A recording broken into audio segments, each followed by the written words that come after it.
is because they put Roman on SmackDown, I think, and Fox like that. And then Vince was like, "Well, fuck, I want him on my Raw." So he was like, "Wild card." That's I always hated. Let's just get right into it. I've always hated the two show thing, like how Oh yeah. they're separate brands, and that's so dumb. It's our The Raw closest they champion. got was when they had ECW, and I really didn't like WWE's ECW because I mean it wasn't ECW, but it did feel like a separate kind of show. This just feels like the same show with different ropes. It's always felt that way. Like they screwed it up with WCW too. Well, You know, they didn't do a separate show. well they still had Raw and SmackDown, and then they had like the silly draft where it's like half of you are WWE and WCW God, mixed together, and the other half I are loved it. I loved WWE. that I because wanted at them that to. point they hadn't fucked it up yet, and I was like, yeah, draft that makes sense. Like it all felt somewhat legitimate. Like they're like, how do we handle this? Well, we're gonna have to fucking do a draft. And I was like, that makes sense It's to me. okay. Okay, we're fantasy booking. I didn't know this was going to happen, but since it is happening, um, I think it would have been cooler if they bring the WCW guys in and they like squash them and Yeah, treat them like that's what they crap. did. Yeah. Yeah, no, but I mean like not mix Oh, them in with the WWE talent, and then just have a few key stars like side with all the WCW guys instead of like that's mixing true. it around. It was kind of weird. Like it could have been more I'm story surprised, driven. and I'm surprised Vince didn't do that. You're gonna stay in this little WCW land. We'll figure something out for you, and you're gonna wrestle our WWE guys, and you are always gonna fucking lose. And you could Like have. I'm really surprised he didn't do this. It's like you're under contract. You're gonna lose. But he didn't. He intermixed them right away. Fucking Buff Bagwell out there. I would have It liked to didn't have work out. seen. You bring the WCW guys in, you treat them as their own thing. They all get mudhole stomped all the time. Like they get bad. Like give them bad matchups. Like some like A-lister WWF guy going up Against Chuck against Palumbo.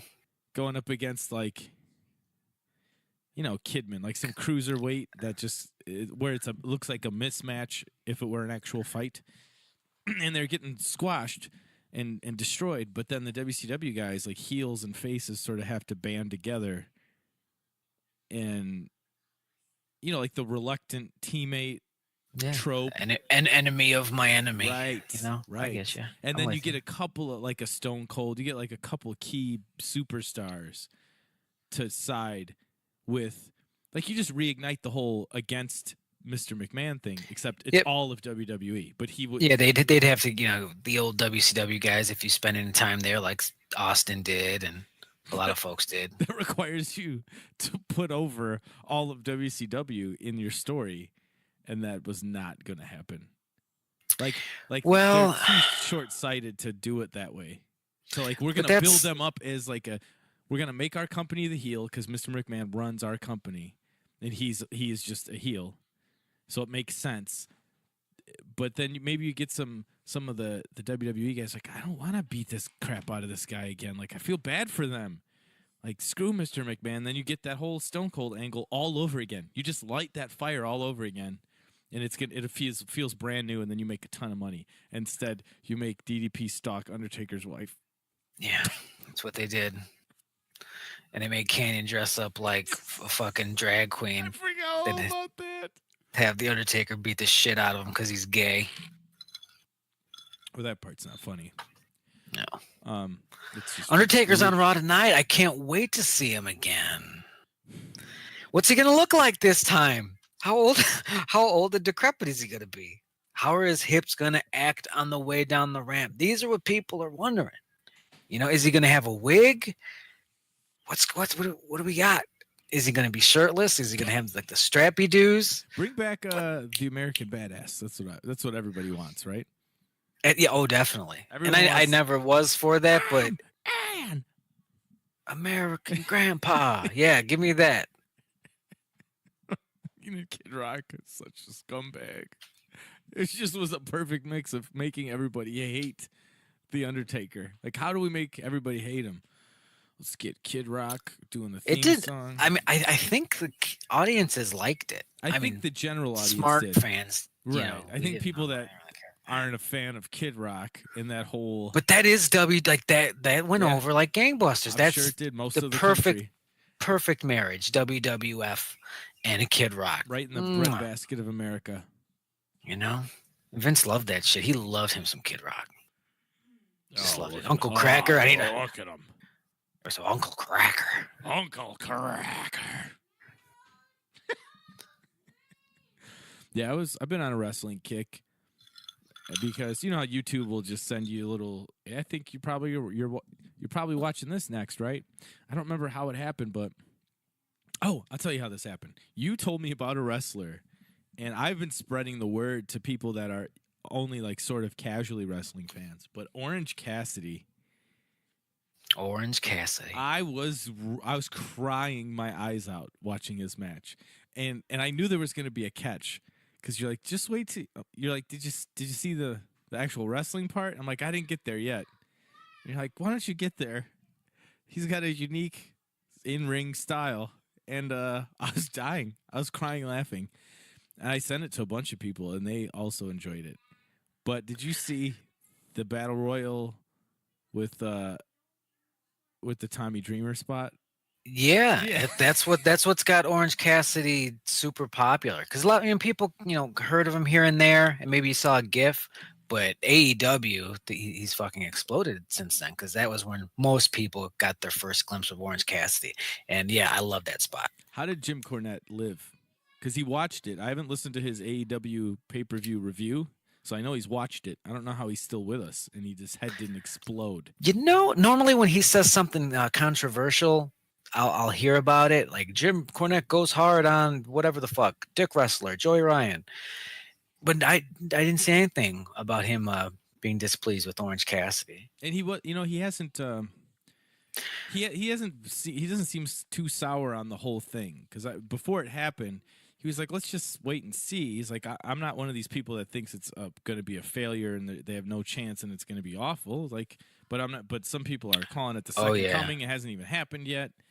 Yeah, he's gonna be very political. He's not gonna shit where he wants to eat. Well, yeah, I don't blame him. But so he's. Mm-hmm. But it's interesting. I was caught up on the Montreal Screwjob stuff that he was involved in, and then what happened was you sent me Orange Cassidy, and then immediately I was like, Jim Cornette, Orange Cassidy. I had to find something, and there was nothing yet. Jim, can you describe Orange Cassidy for people who haven't seen him yet? Yeah, so he's in good shape. He's not huge. He's not a big dude, but he's fit. Got a good look. Oh yeah. Got sunglasses. Looks cool.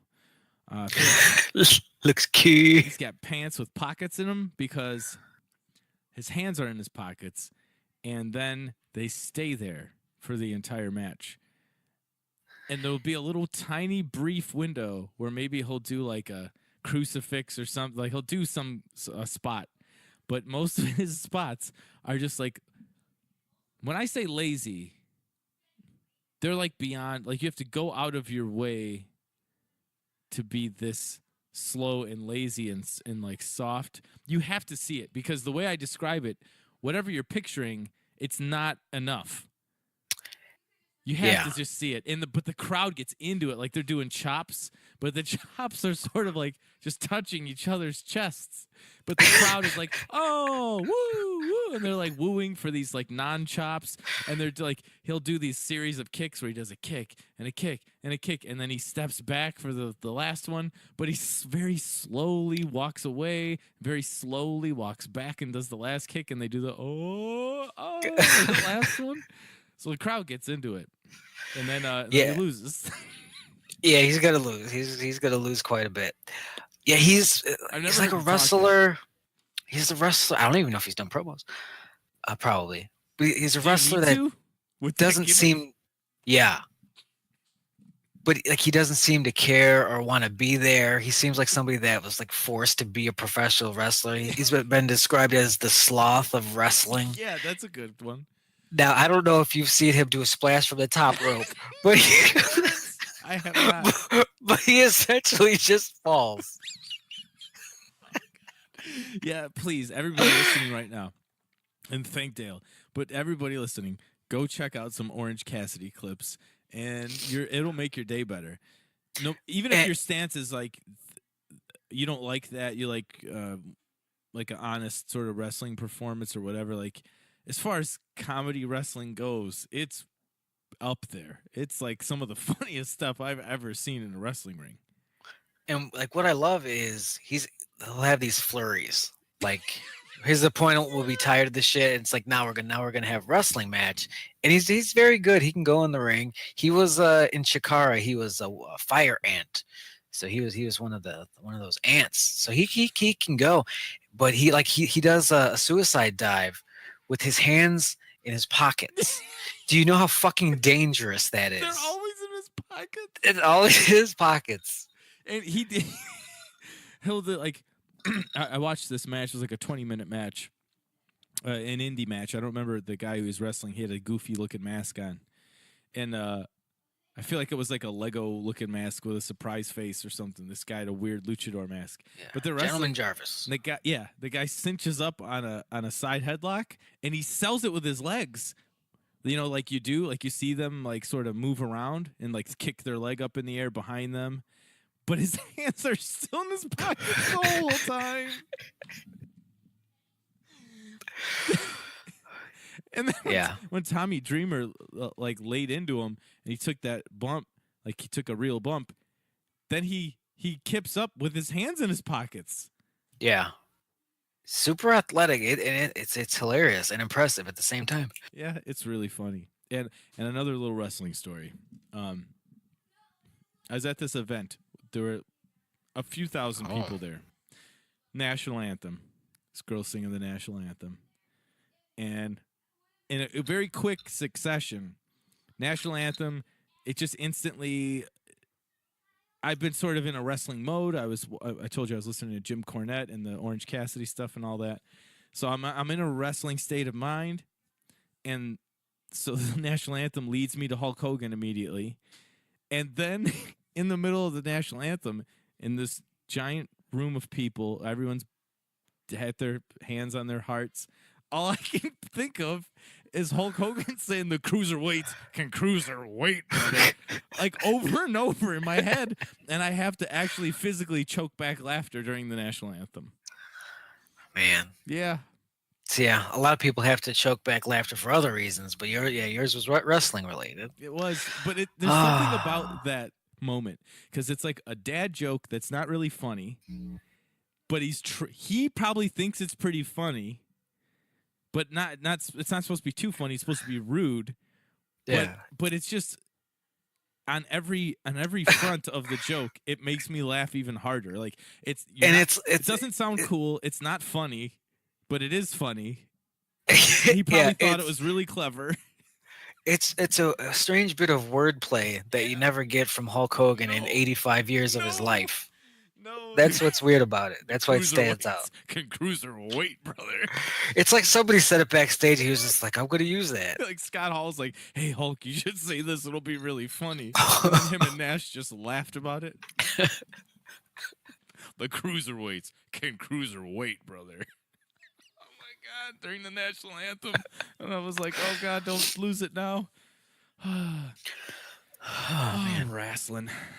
It's good. It's Becky. I can't wait to see Orange Cassidy on AEW television. I have a feeling that's going to be somebody you want to showcase on your program. Yeah. All right.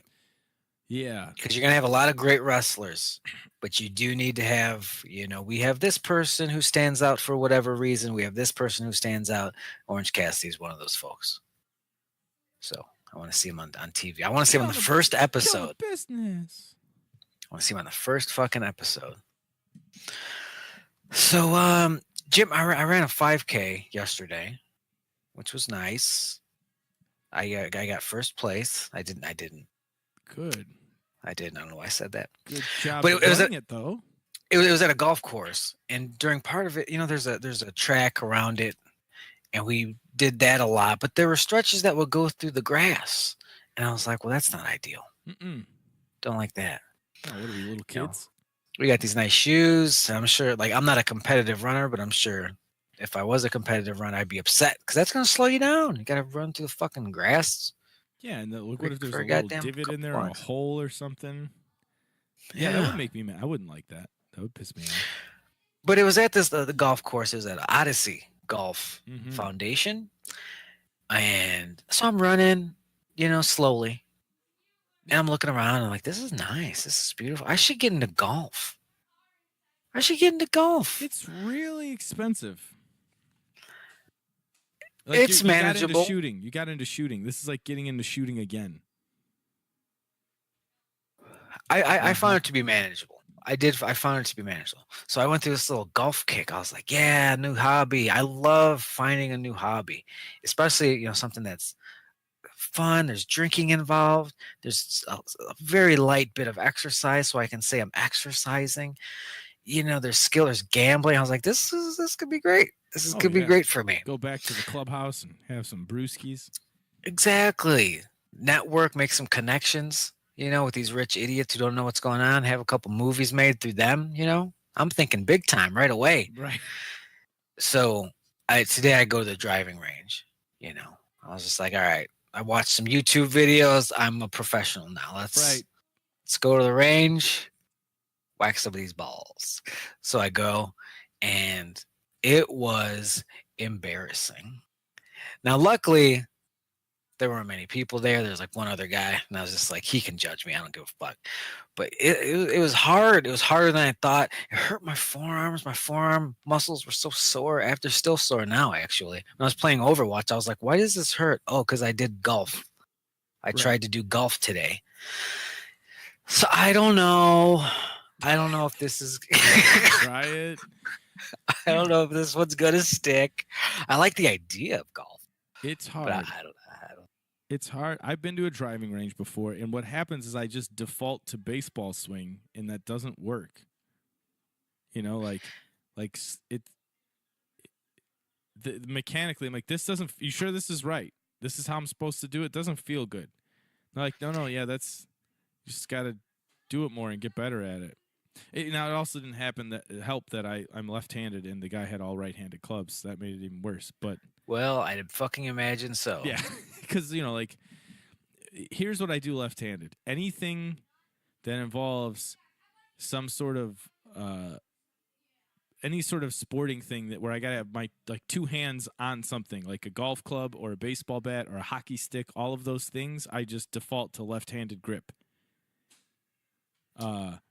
Which I think left hand that'd be right for hockey as well. Yeah, anything like that, I just grab that device that way. So I would need left-handed clubs, or I'd have to be really miserable and learn right-handed. Yeah. So did you do well? No, Probably not. no, I did terribly, but I missed the ball a handful of times. That was pretty sad. I've done that. I was just like, you line it I up, was like, and you're like, oh, whoops. yeah, whoops.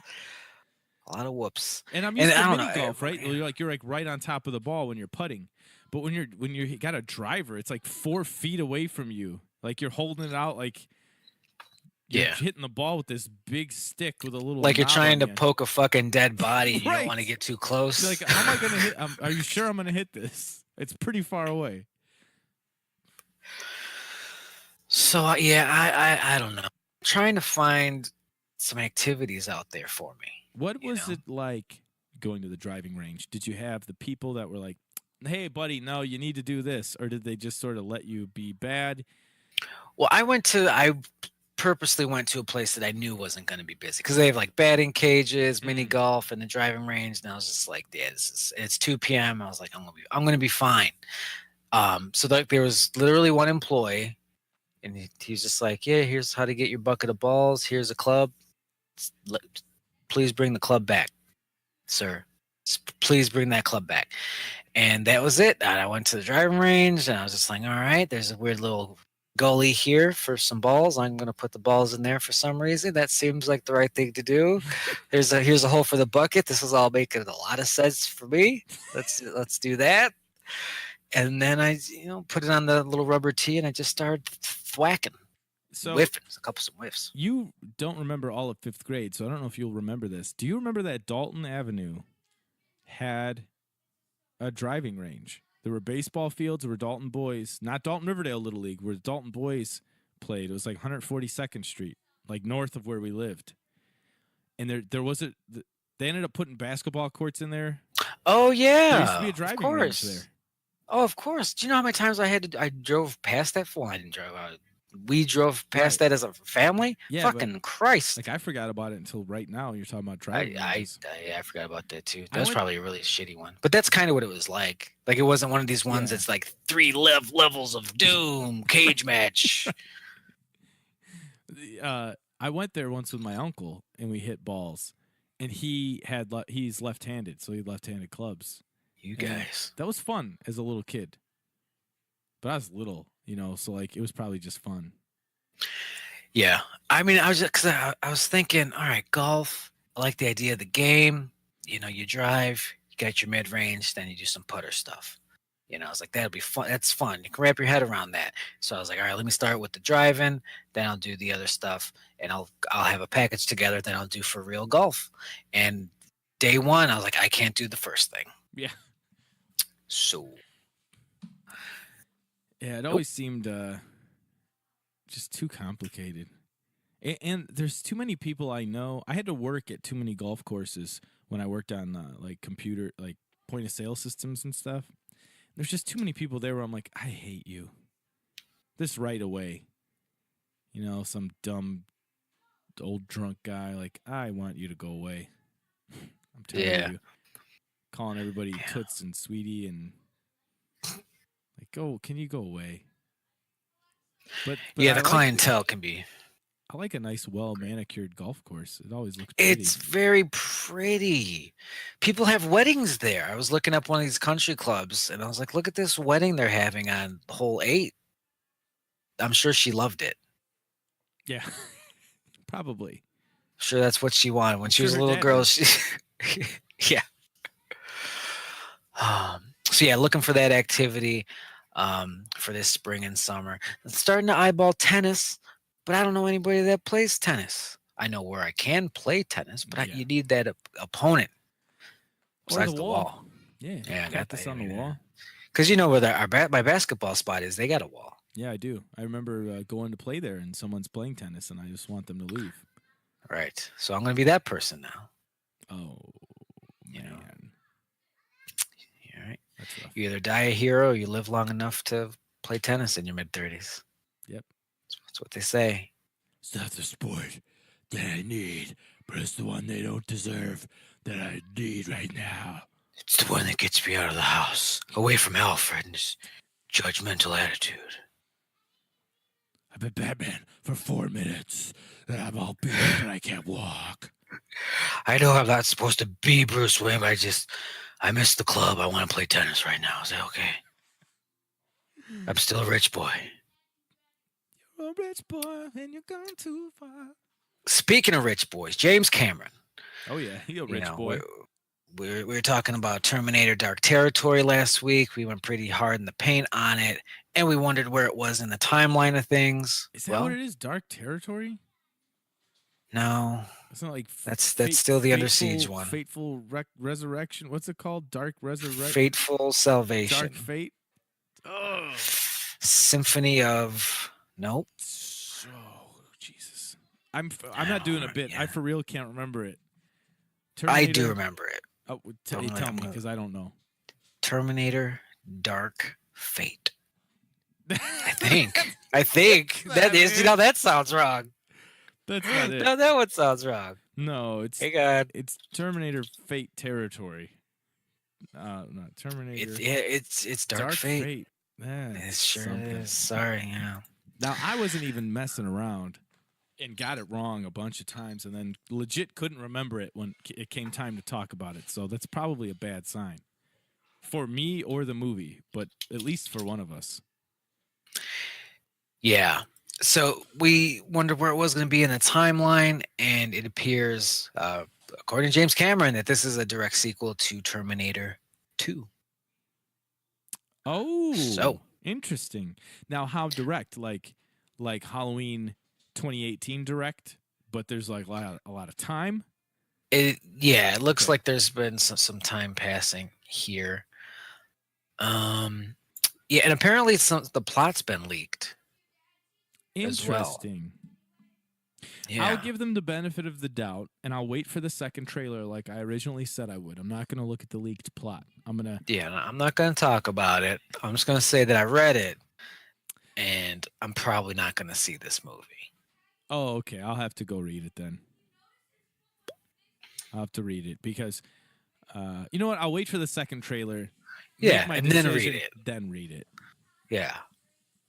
I said I'd wait for the second trailer, so I will, and then I'll read it, and then it sounds like probably not go see it.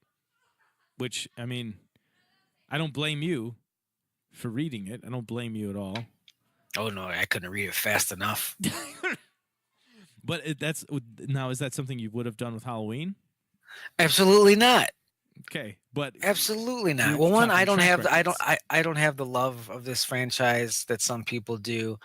Um, if the now here let me if the Halloween 2018 trailer came out and it looked like this trailer, if it looked like dog shit, what and then leaks came out, would I read those leaks? That's really the question. And don't think I would because I would hold out hope. There's no reason to hold out hope. That's correct. That's true. Good point. That's a good point. What I think, um, when I think about it, the difference, because what I was about to say is, well, I mean, Terminator, only the first two were any good, but you could easily make that case for Halloween. You know, like you could.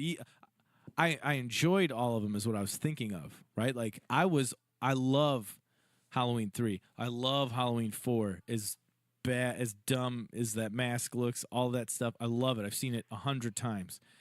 I like 5. I like 6. H2O grew on me. I hated it as a kid, but it grew on me. Resurrection's bad. The Rob Zombie ones are bad, but there's 6, maybe 7 solid, as far as my memories of them and enjoying them in the moment, Halloween 6, movies. 7 minutes. And there still are there still are only the 2 Terminators. Like I was excited when 3 came out, didn't like it. Didn't like Salvation. Won't see Genesis probably ever. So What was the last one with Khaleesi? Genesis. That was Genesis. Genesis. So I'll never see that one. And so that's the difference between Halloween and Terminator is when I think about it, I am in love with the Halloween franchise because I like all of those other sequels. There's some things to enjoy. Yeah, even if they're bad, I enjoyed watching them at some point in my life. Yeah, everyone's got those movies that you liked when you were a little kid, but you know they suck now. I wasn't a little kid when T3 came out and beyond, so I don't have any fond memories of them. Just 1 and 2. So that's a good point. Halloween, they had more movies that I hold close to my heart. So I do enjoy that franchise overall more. Yeah.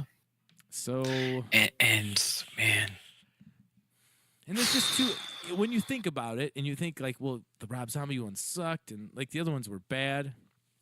But when you think about like the money that went into these last however many Terminator movies that just were bad, just terrible, it's disappointing, you know? And you're not coming off of sort of like, oh, it's like a low budget horror movie that blew up and did great. You're coming off of T2, which was one of the most expensive film made at the time.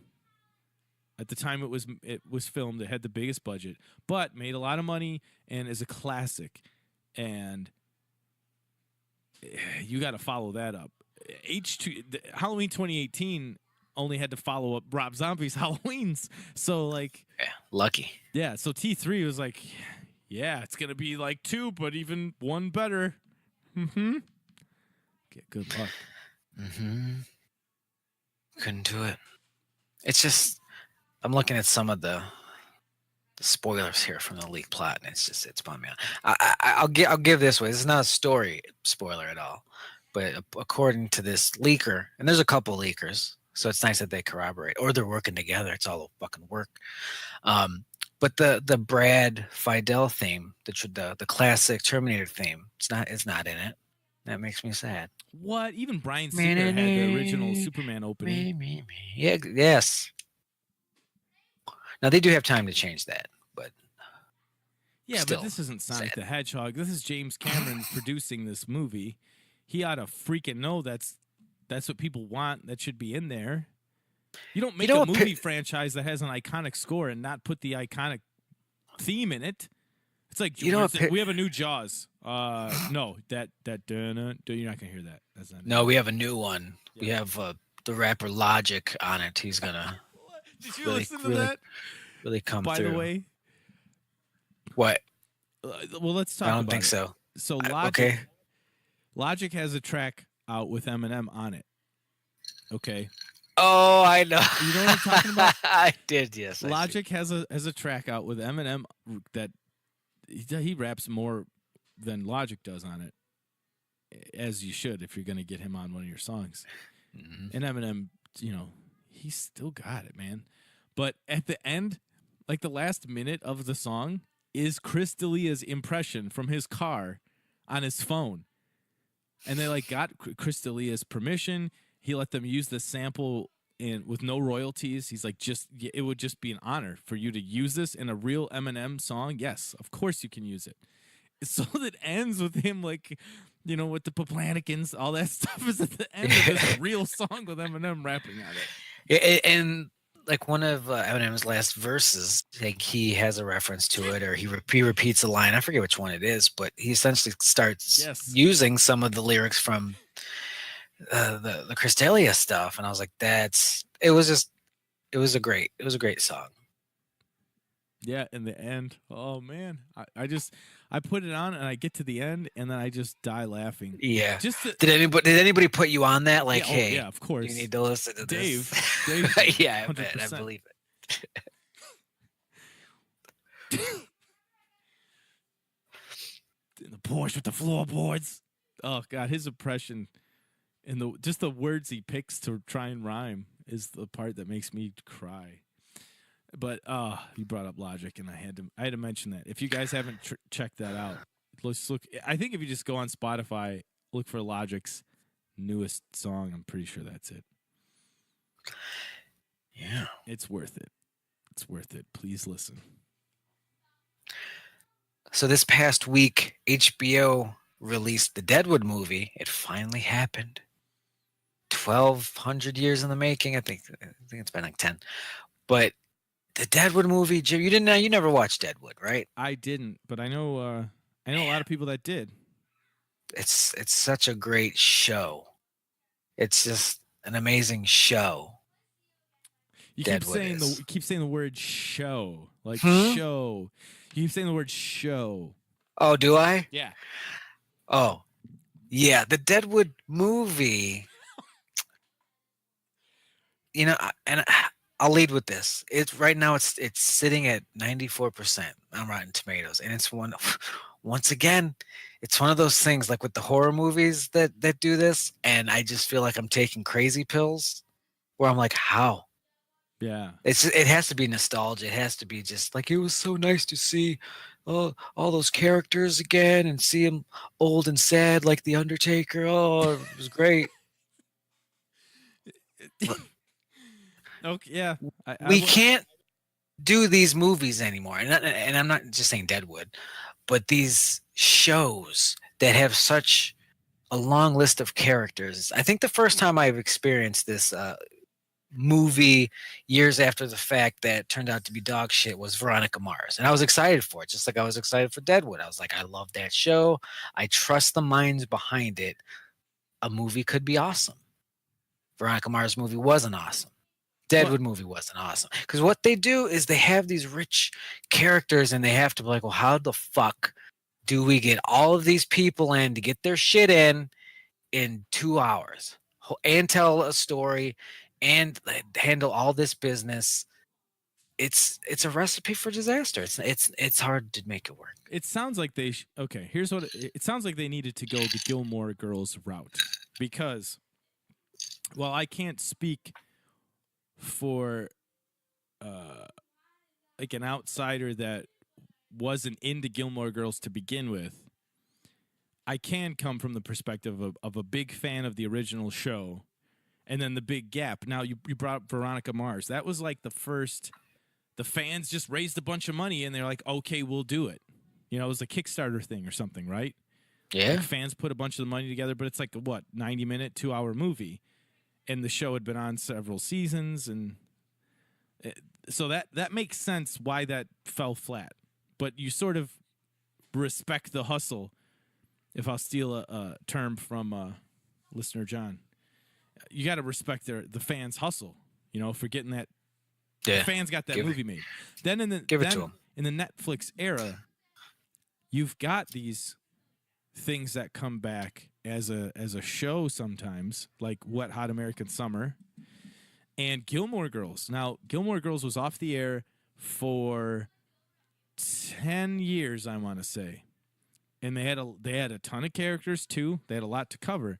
But instead of doing a 2-hour movie, they did 4 90-minute episodes.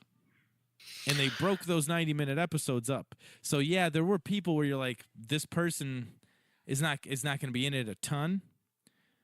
But they introduced a couple of new characters here and there. And I felt like they pulled it off. You know, all it was supposed to be was the original showrunner and creators, her getting to finish her show. She got fired before the last season, and the last season was like dog shit, right? So she comes back. They do 4 90-minute episodes. It's not a full season. It's not even like a 10-episode Netflix season, but it didn't feel like there's not enough time to get your shit in, brother. Now, why you would, as HBO, as the sort of the front runner of the dramatic movie-like show thing, right? Deadwood was an HBO show, wasn't it?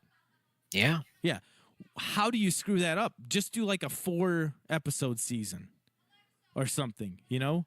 Why do a 2-hour movie? That seems silly. Like, why even do it is my point. Like, why even do that? Yeah, I think movie is just easier to sell and get people hyped. Look how important this is. It's a movie. And if they just said, hey, Deadwood's back, we're doing another season of Deadwood.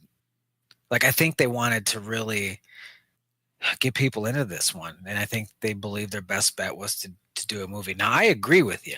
I would have taken another season. I would have taken a shortened season, the 4 episodes, 90 minutes. That's the best way to do it. Or at the very least, doing a movie is the worst way to do it. So do anything but that. And it was unfortunate, you know, and it was just, it wasn't good. You know, besides the fact that they had all those hurdles, what they did do wasn't good. You've got, you know, Al Swearingen, who's this lively, fucking evil, high energy monster, this demon of a man, you know, charismatic as Is all that the hell. main character guy? He's the second main, but he's such a cool character. So what they did in the movie is they took all that from him. You know, he has no energy. He's dying in the thing. Spoilers, he's dying. So he's just like this sickly old man. And it's like, I just watched him in John Wick 3. I know the actor's doing fine. I know he could be doing a lot more than what you've asked him to do. Felt like it was like me at the driving range, just all swings and misses. Miss. What my point? It was sort of my other point, like my general thing was. This doesn't go for Wet Hot American Summer, but that was sort of after the Kickstarter Veronica Mars thing, Netflix taking off, throwing money at stuff. We got some things we never ever should have gotten, but some things need to happen. Like I feel like I didn't watch Veronica Mars, but wasn't it just like canceled? Like just didn't get picked up for another season. Essentially, they didn't get to have a final season and a goodbye season, and this is how it should have ended. Gilmore Girls didn't get to have that. You know, they shit the bed, and then it didn't get picked up again. So, but Deadwood's an HBO show. HBO's like throwing the money around for it. and it's on And their only on their network, and like it was critically acclaimed from what I remember. They just decide, let's just make some more. because one of the reasons they haven't done the Deadwood movie yet or a series yet is it was too expensive. The sets, like once they tore those sets down, like because they essentially made that little city, Deadwood, you know. So once they tore that down, they're like, we can't rebuild that. That's way too fucking expensive. But they pretty much did it for the movie. And it's like, if you're gonna do it, get your Yeah, fucking money's that's worth, stupid. guys. Why rebuild it just for a 2-hour movie? That doesn't make sense. And it never was a movie. So doing just a 2-hour movie seems dumb. Like do a half season, a quarter season, do 3 2-hour episodes. You know, like I don't get. You said like well maybe the network or HBO. It's easier to sell a movie. Sell to your HBO. Your HBO. I mean, get people to watch it. It's Deadwood. And like the people, I don't give a shit about Deadwood. I never watched it. But the people who did watched the show. They'll watch another season of it or a half season or 4 90-minute. They'll watch that. You tell me they're not? I mean, they just did. They're doing it now with their Chernobyl show, which Right. is 4 episodes, like 90 minutes a pop, I believe. And it's like the highest rated TV show on IMDb. Leaving Neverland Of all was 2 time. parts. Leaving Neverland, I feel like, was 2 90-minute parts or 2 2-hour parts or something. So I wonder if it was a committed thing, like we can't get all these actors to commit because they have these other things going on, but we can't get them for a couple weeks to shoot the movie. wasn't the Game of Thrones excuse? Like why it was only 6 episodes? They couldn't afford all the salaries. Is that what it was That's for what them? I heard. That's what I heard. Like the salaries were just by the end were just outrageous, and they couldn't have done like a 10 episode season. They just financially couldn't have bore that burden. I guess born. But your HBO, you got money. You better hurry up while you got money, man. Game of Thrones is over now, and now use your money to make money. Now Deadwood sucks. Yeah, Deadwood sucks, and it makes me so sad because it shouldn't. Even a 2-hour movie where it's just like you still got Al Swearingen saying cocksucker all the time and fucking stabbing people in the throat because he's a fucking pirate. I love him, and they fucked that up. They did that with a lot of characters and storylines where it's like, what are we watching? So what do you think was the starting point for this? Like what?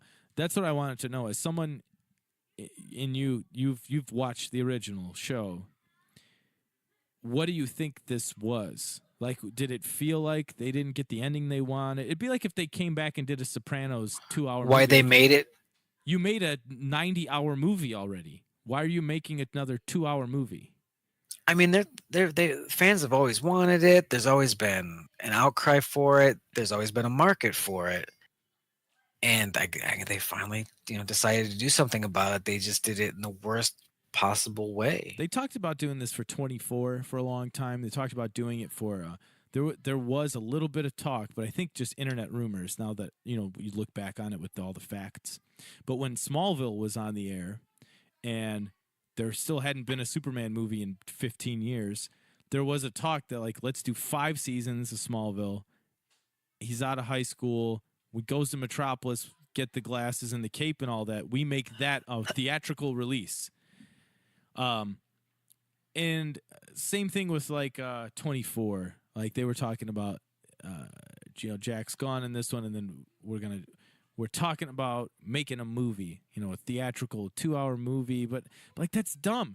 The whole 24 worked because of the gimmick. I could do it though. You got an hour here's what you do. Now you have to do it. Because I don't have to do anything. Because you only have 2 hours. I don't have to do shit. But call it like, 2? The first. Now you could. That is an option. But tell me throughout what the I movie, have to do. Tell me what. You start. We're ticking clock. 24. We have 24 hours. Jack. Was that his name? Jack. Jack Bauer. John. Yes. Yeah, Jack Bauer. So 24, and then you're gonna have to cut to the next scene, and it's gonna have to say it. There's 19 hours left, And that's, and you're gonna have to play that card for a little bit until the very end.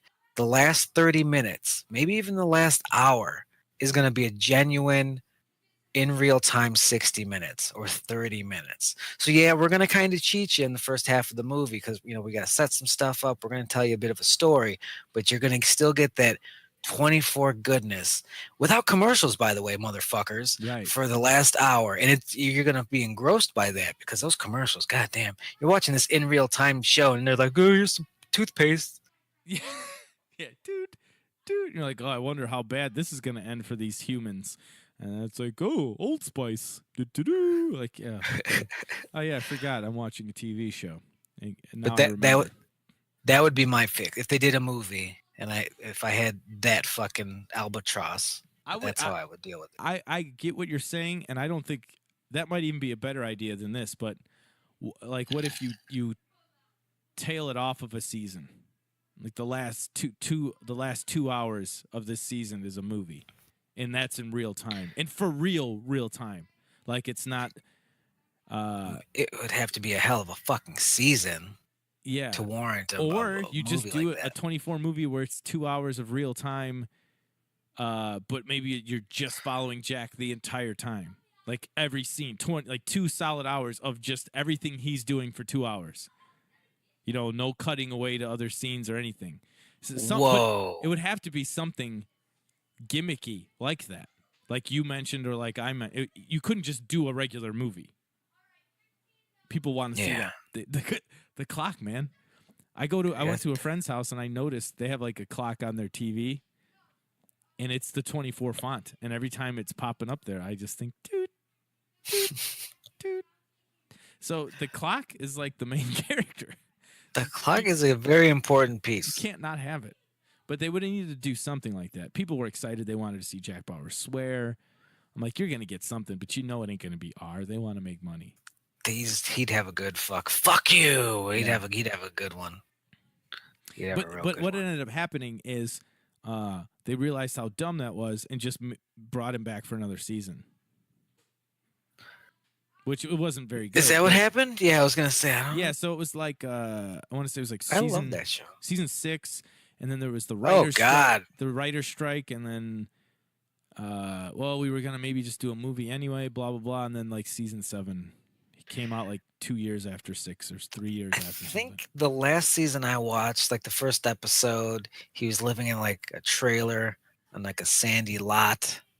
Does that sound familiar at all? I feel like that's how 3 of the seasons start. Oh, okay. Like, I think season 2. He was Riggs, essentially. Yeah, in season 2, he's retired in the beginning. That might be the one you're thinking of. 6 is healthy. Don't get greedy, Fox. Yeah. Jesus Christ, I didn't know. It's a traditional network TV show in terms of episode count and like where they fall in the order of the season. So there's always like, this is that mid-season twist. There's always something like that. But it would be a cool Netflix show, like if they did. It's a good franchise. The franchise has potential. Like, because I know a couple years ago they tried to reboot it. It was like 24 Legacy, and it was a new guy instead of Jack Bauer. I mean, same show with the clock, all that, the gimmicks. Didn't work. No. But I always liked like their headquarters. What was it, CTU? Or something like that, where all the nerds lived. Yep. Like, just do a branch off show and call it whatever, CTU. Call it that. And we'll watch those inner workings, and you can do some stuff, and you can have a little bit of action. But I think like that. Thought that could be cool. Could have made a great video game out of that too, and they didn't. They made one. I never played it, but it got terrible reviews. But man, it could have just been that's what happened to me when I started watching that show. I'm like, I gotta grab a Rainbow Six or something. Like I gotta find a Splinter Cell, like something. But I love the first season of that show. Is one of my favorite seasons of TV. I mean, it was so cool. And the twists worked, and they really put the time into making you feel like, Jesus Christ, this guy's been up for a long time. He's getting delirious at the end, and then it felt like in other seasons that wasn't an issue. Like, God damn, I just want to go to bed. Like, when you think about it, after the first season, what are the odds he's going to have to keep being up for like 36, Yeah. 38, 42 hours straight? Like, again? I've done this before. I'm just let me get a quick nap. It'll be much better. Trust me, if I nap now, that's how it works. I've done it before. Yeah. But the But first so, one is just like he is this counter-terrorist director. There's like this thickening plot, but then his family gets involved and it feels personal for him. You know, it doesn't feel like SVU where he's just like, I'm on the case. But some yeah, of the it's some of the Die further, Hard, you know. yeah, it's more about him and his family, and it gets to be less and less about that. You know, and I think Oh yeah. they lost some charm. They get fucking big scale. They get the president involved. Yeah. Yeah, they do some stuff. I like that season though. I think it was 2. President. Or you mean Oh, okay. you They're mean still going strong. the There was Allstate like an guy? election. There was like, yeah, the Allstate guy. It So was like an election season. the Allstate guy is running he's running campaigning for senator or is a senator. He's in season 1. He's in 1 through 4. Yeah, I know he's a return. So Which is I fun. want to say like by season 3 it's flashed. Season 3 is weird because it like jumps a few years in the future from 2.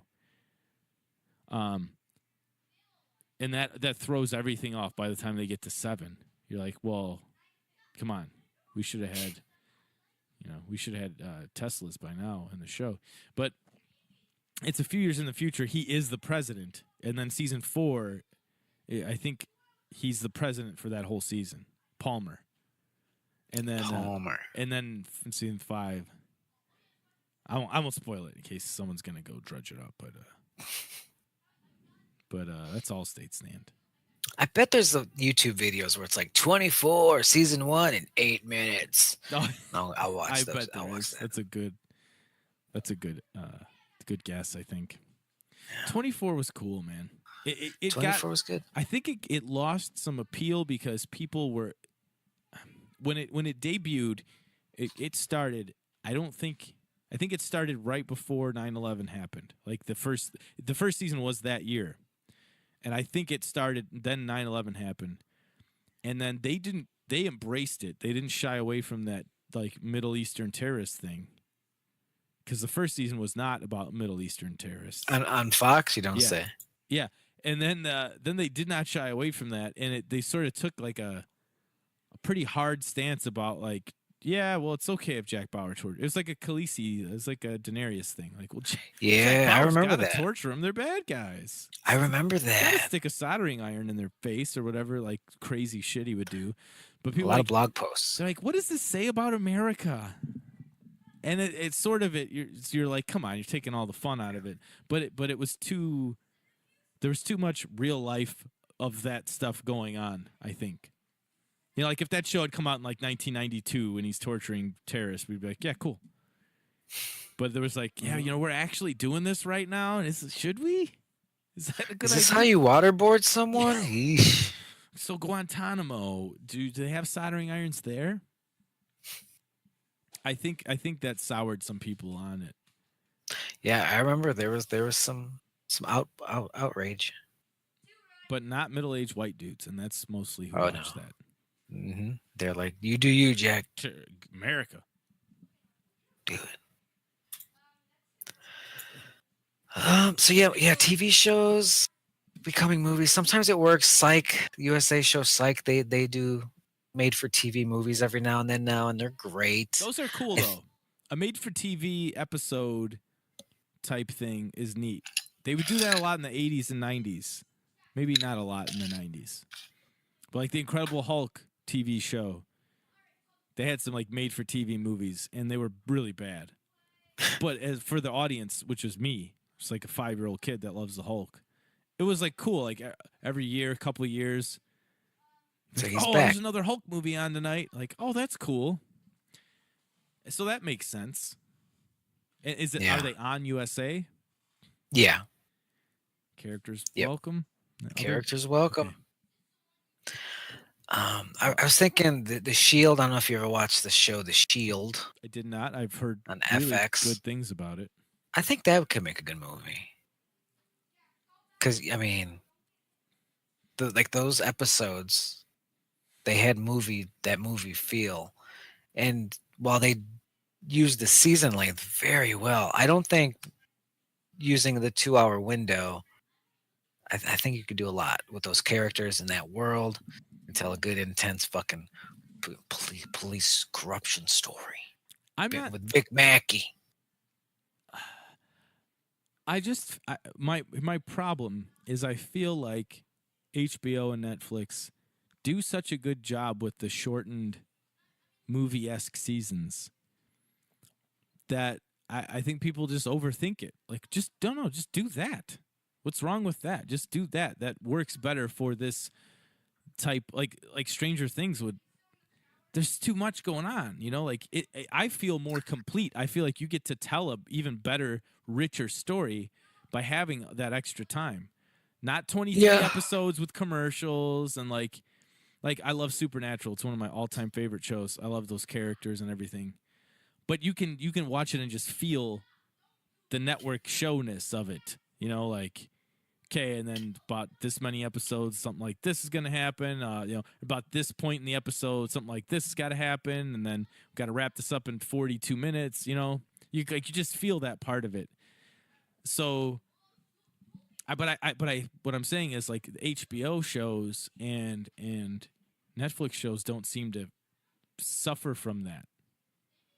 Yeah. As much in a different way, I remember, maybe, but I remember reading that miniseries don't make as much money, and I assume that at the time that they're talking about television, not so much HBO and Netflix, but yeah, it's definitely a better option. I'd like to see more, and with Chernobyl, I think that that'll help.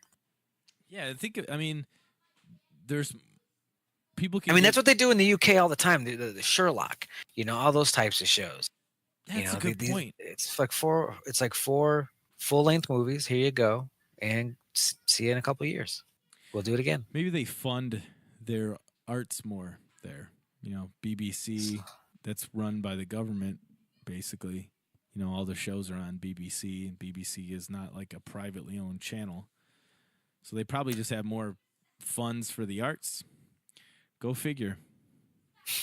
Mm-hmm. Not saying they don't try and make money with commercials and stuff. I know they do, but that's a good point. Maybe just having the commercials for that many more episodes, is just worth it.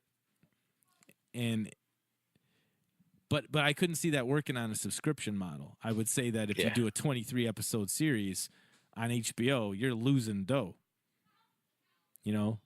Because those people are not seeing ads every episode.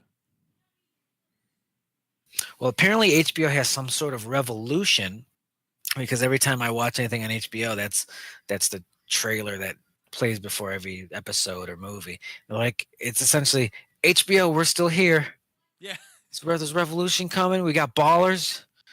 The Rock's here. Don't forget about those old Game of Thrones. Hey, remember season 3? Maybe you need to fire it up. Conjuring 2. Come on. Who knows? Bill Hader's here. He's an assassin. Watch it. We might, you never know. Michael Jackson could have another one coming. Do you like boxing? No? All the good ones are on pay-per-view anyway. Oh, shit. Oh, boy. Oh, HBO. What is wrong with us? I wonder what's gonna happen to these poor bastards. I know it's because Game of Thrones is fucking gone. And that I'm serious. For those of you that aren't into Game of Thrones, don't care, don't watch. The last episode of Game of Thrones started with like a 1.5-minute commercial that essentially was like, "Hey, we know you're thinking about canceling after this because Game of Thrones is over, but we got some things that you might want to check out. Watchmen, huh? The movie was bad. This might be even worse. You never know. It'll be longer.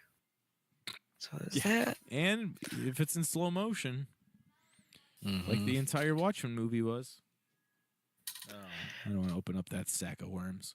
Yeah, let's plug it up. Let's get out of here. I'll go first. Just follow me on the fucking gram, people. Instagram.com/DalesWada. I just like to post pictures. So give me a follow. Jim, you got anything coming up this Friday and Saturday? I do. Follow me on Instagram at James JR Music.